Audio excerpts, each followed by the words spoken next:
Call of Duty Black Ops might be the biggest game of the year. I mean, every single Call of Duty pretty much tops the sales charts year after year. This one though does feel big, maybe because of all the nostalgia attached to the Black Ops nameplate. Microsoft now owns Activision. It's really the first Call of Duty to be included with Game Pass day one. That's exciting for Xbox and PC owners. But what does it mean for PlayStation, where the game's actually more popular than Xbox? Will PlayStation get second-hand treatment?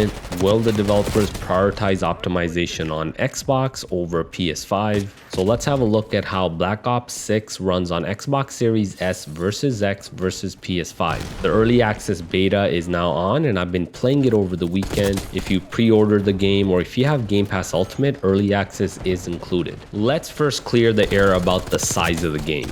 The whole Call of Duty HQ thing is a mess. Installing everything for me takes over 300 gigabytes. That's enough to fill my entire Series S. The smart thing to do here is only download the base game plus the Black Ops 6 beta. That's gonna need about 80 to 90 gigabytes, which is still large for just a beta multiplayer. Visually, the game looks like current and past Call of Duties on the current gen. Don't expect anything a whole lot different. Right now, there's really only the small map Mosh Pit playlist available, so that's what I tested. I'm sure the performance in the larger map, the war type playlist, might be worse. If you have a standard 4K 60Hz TV, then the game defaults to the standard mode, which delivers 1440p dynamic on Series S and 4K dynamic resolution on Series X and PS5. It is dynamic, so the rear resolution is as low as 1080p on Series S and around 16 to 1800p on Series X and PS5. Frame rate here on all three consoles is targeting 60 FPS. It's not simply the resolution that's lower on Series S. The textures, the shadows, they're all toned down on that weaker console. Have a look at this brick wall. Looks a lot better on the Series X and PS5.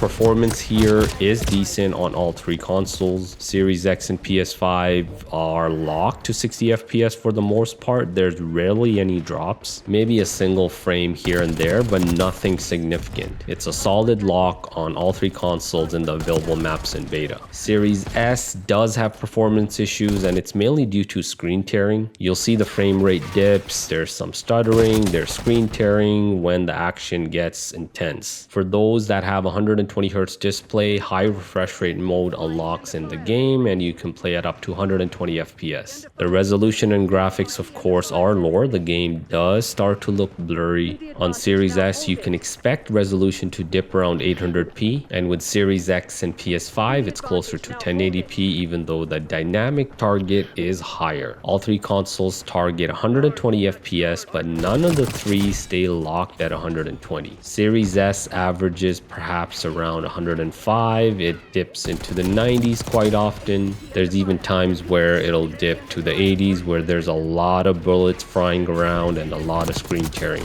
Series X and PS5 do get closer to 120 FPS, with Series X averaging perhaps around 110 to 115 on the lower end. 60 FPS mode is fine on Series X, but the screen tearing is pretty bad at times in the 120Hz mode, and that's really what's causing these huge drops at times. PlayStation 5 seems to be the most stable here. It still does get drops, but the screen tearing and the drops aren't as bad as the Series X, and of course a lot better than the Series S. In all honesty though, on this map here, the drops are equally bad on all three consoles. I mean, they get low. Some of the other maps, like the one I'm playing right here, it's a lot more consistent, a lot more closer to 120. You should perhaps turn VRR on when playing in that 120Hz mode. It should level out those huge fluctuations. So this does answer the question I asked in the beginning: is Call of Duty taking a back seat on PlayStation? And from this analysis, the answer is no. I mean, sure, it's on Game Pass day one, but Activision understands how these games are best selling on PlayStation year after year. So that attention to optimization on PS5 is just as good, at least for now. In fact, you can argue the game runs slightly better on PS5.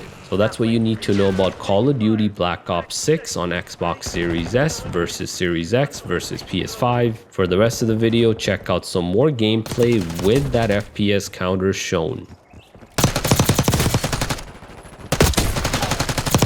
Got their HP RCXD. Enemy RCXD detected.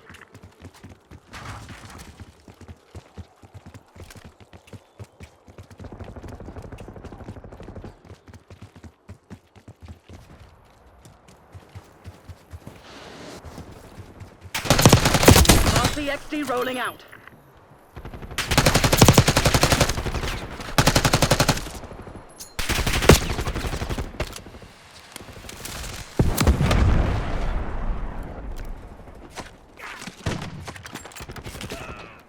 That's the best Crimson's got.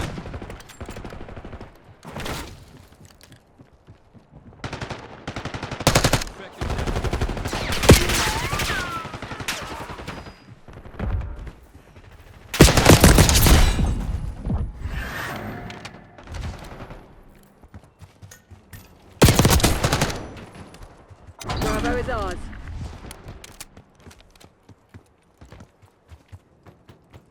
We're winning. Keep it that way. Securing Zone A.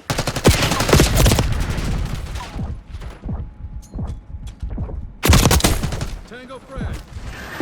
Outpost available. They're taking C. Losing Bravo. Hostile shooter.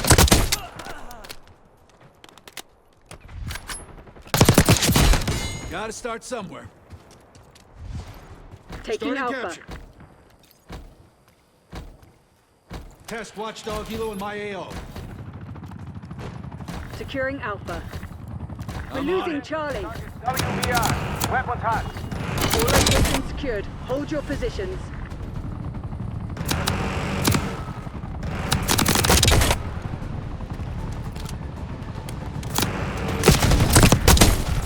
Enemy RCXD detected.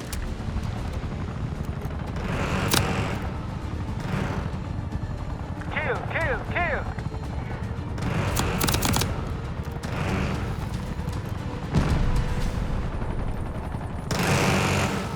Losing B. MTL midpoint check. You're taking fire.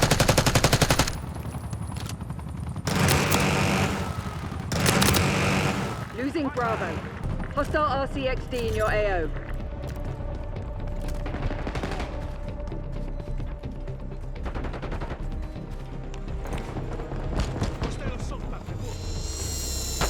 Losing B.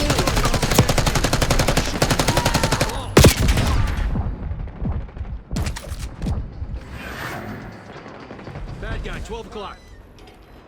Throwing flash. Kane requesting UAV.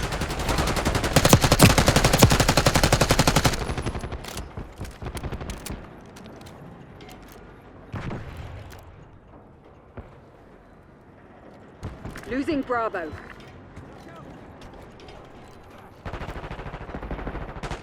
Bravo lost.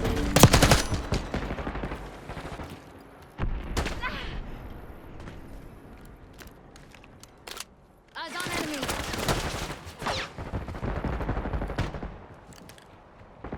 They're taking C. Gotta start somewhere. Taking B.